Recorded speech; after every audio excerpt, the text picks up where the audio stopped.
bien bonjour, je vous fais cette vidéo pour vous parler des livres que je compte lire le mois prochain, au mois de mars. Enfin, ce mois-ci, du coup. Voilà, je vais vous parler des livres que je compte lire. Il n'y en a pas beaucoup, parce que le mois de mars va être un petit peu particulier. Je fais un challenge de lecture où le but du challenge, c'est de lire le plus possible, mais chaque mois, on a des thèmes différents. Et le mois de mars, c'est quelqu'un choisi pour toi, en fait. C'est choisi par quelqu'un d'autre, le livre que tu dois lire, le livre de ce mois-ci. Enfin, les livres de ce mois-ci.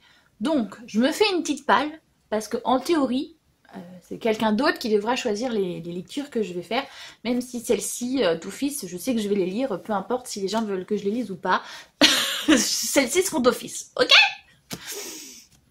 Donc voilà, et puis il y a d'autres choses, il y a que je vais partir en vacances aussi pendant 10 jours, donc je n'aurai pas mes livres physiques, j'aurai que ma liseuse, et pareil, du coup, je sais pas ce que je vais lire parce que sur ma liseuse c'est pas du tout la même chose que mes livres physiques, donc ça sera du pifomètre, je ne sais absolument pas ce que je vais lire au mois de mars quasiment. Donc petite pile pour au cas où. Forcément, ma voisine décide de faire du bruit au moment où je tourne une vidéo. Sinon c'est pas drôle. Alors, je vais vous parler du coup des lectures que je souhaite faire. On va continuer à Cotard déjà. Je vais essayer de trouver le 3.5 là, de lumière et de glace. Et celui-ci, un palais de flammes d'argent que je dois lire aussi, puisque j'ai déjà lu le 1, le 2 et le 3. Donc là, il me reste le 3,5 et le 4 à lire. Donc voilà, je me l'ai mis pour ce mois-ci. Je crois qu'en plus, celui-là et l'autre, je les ai sur ma liseuse. Donc il y a peut-être moyen que justement ça fasse partie des livres que je vais emmener en voyage au Portugal. Comme ça, j'aurai pas à me trimballer ce gros pavasse. Donc pour ceux qui connaissent pas, À Cotard, c'est une réécriture de La Belle et la Bête, version Faé. Et donc pendant les 3 premiers tomes, on suit un personnage en particulier, Fer, qui est une jeune humaine qui va se retrouver être enfermée dans un château avec une créature et elle doit lever une malédiction, nanani nanana. Plein de choses vont se passer et elle va devenir à son tour elle aussi une faée grâce à un sort très puissant. Elle va devenir reine, nanani, bref, enfin grande dame. Et ce que j'en ai compris, donc les 3 premiers tomes sont sur un couple entre guillemets, et là on arrive sur un autre couple. Donc c'est intéressant parce qu'on va parler d'autres personnages et approfondir leur histoire de cœur, leur histoire d'amour à eux aussi. Donc j'ai hâte de voir. Ce gros moins de 18 par contre, c'était peut-être pas obligé non plus, hein, parce que c'est pas très vendeur. Bon ok, il faut faire des disclaimers en mode les gars, faites attention, c'est pas à mettre entre les mains de n'importe qui, mais clairement tu peux pas l'enlever, c'est pas comme si c'était un autocollant. Et si t'as envie de lire ça dans le train par exemple, tu te payes une grosse affiche quand même. Mais bon, ça c'est un choix éditorial qui a été fait et je peux comprendre, mais qui personnellement me dérange un peu. J'étais censée les lire au mois de février, mais je n'ai pas réussi. En tout cas, au moment où je tourne les vidéos, j'ai pas réussi. Peut-être que d'ici là, j'aurai la fibre et tout, et j'aurai tout défoncé ma palle de mois de février. Ça serait énorme, mais pour le moment, c'est pas le cas. Donc, voilà. Je me les mets en prévisionnel. Si je n'arrive pas à finir ma palle du mois de février, c'est pas grave. Je lirai au mois de mars. Enfin, j'ai de l'espoir de lire au mois de mars. Donc, Silence Radio de Alice Oseman, c'est l'histoire d'une jeune femme française qui est très sérieuse, mais qui un jour va entendre une radio pirate. Je crois que c'est une radio pirate, en tout cas c'est une radio qui s'appelle justement Silence Radio, et qui va remettre des choses en question, et donc du coup, voilà, j'en sais pas trop plus. Je me dis c'est peut-être une romance, j'en sais rien, ou plutôt un questionnement sur soi. Pourquoi pas, on y fonce. De toute manière, Alice Oseman, en général, avec moi, c'est tout ou rien, très clairement. Voilà. Et là, pareil, I Was Born for This. Pour le coup, là, c'est une histoire d'une jeune femme qui est fan d'un boys band et de ce fameux chanteur de boys band qui, lui, se pose énormément de questions.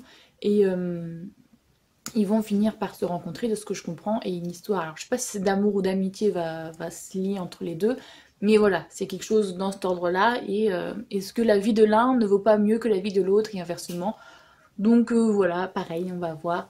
J'appréhende un peu parce que comme je vous ai dit, Ali Sauceman et moi, c'est je t'aime pour Heartstopper, mais pour le reste, c'est compliqué parce que je trouve que les sujets des fois sont un peu traités par-dessus la jambe et il y a des messages qui sont véhiculés qui ont heurté certaines de mes valeurs. Donc voilà, j'essaye de voir si ces autres ouvrages, parce que très clairement là le reproche que je fais c'est plutôt à Loveless et à L'année solitaire. Donc je veux voir si les autres ouvrages sont du même acabit ou si je reviens à mon coup de cœur comme Heartstopper.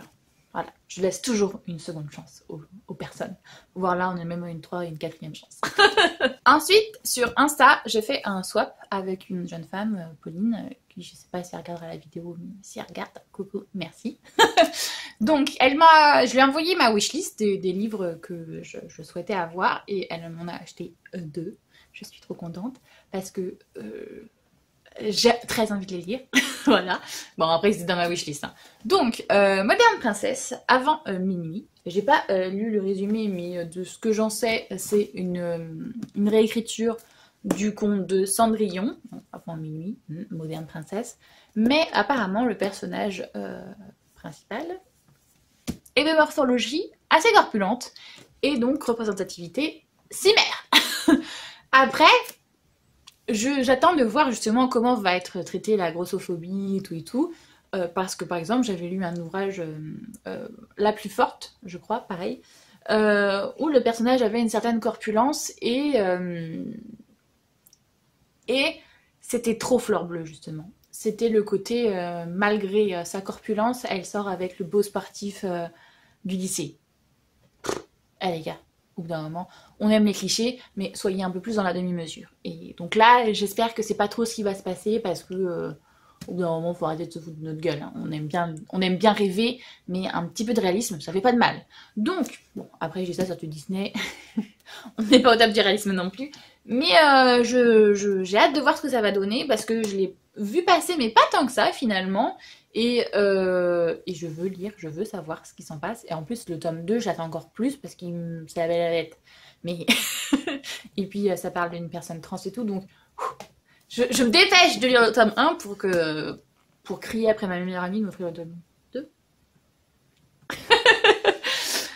Voilà, donc hâte de lire celui-ci, mais il y a le suivant. Et le suivant, c'est aussi un Disney. Mais là, du coup, c'est une méchante.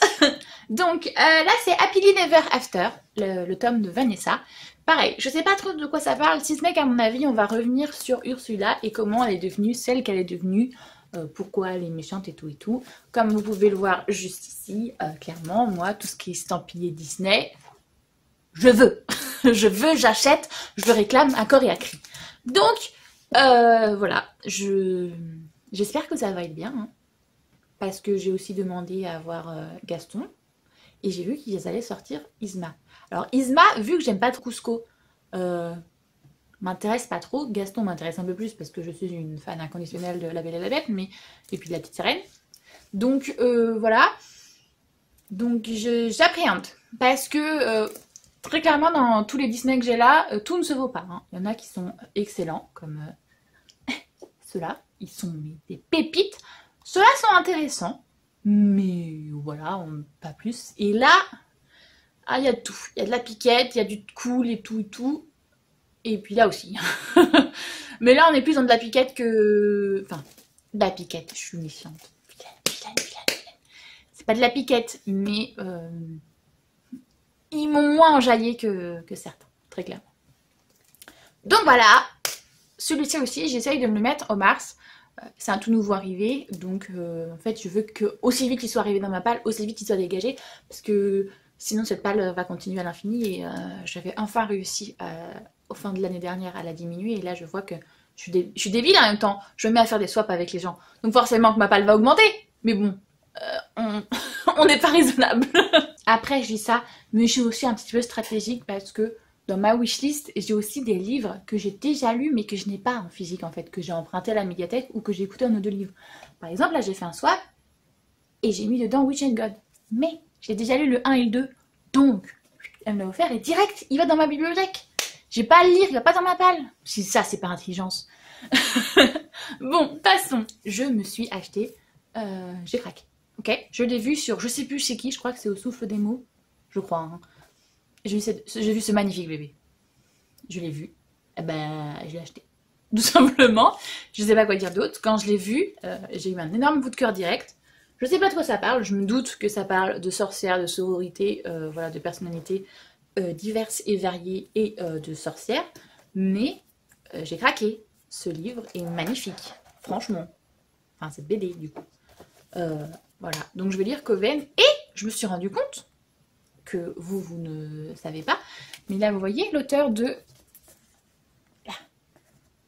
En essayant de regarder pour commencer à faire ma future chronique, j'ai vu que du coup, c'est Taous Merakchi. J'espère que je l'ai bien prononcé. Eh ben, c'est l'autrice d'une des dernières lectures que j'ai fait le mois dernier.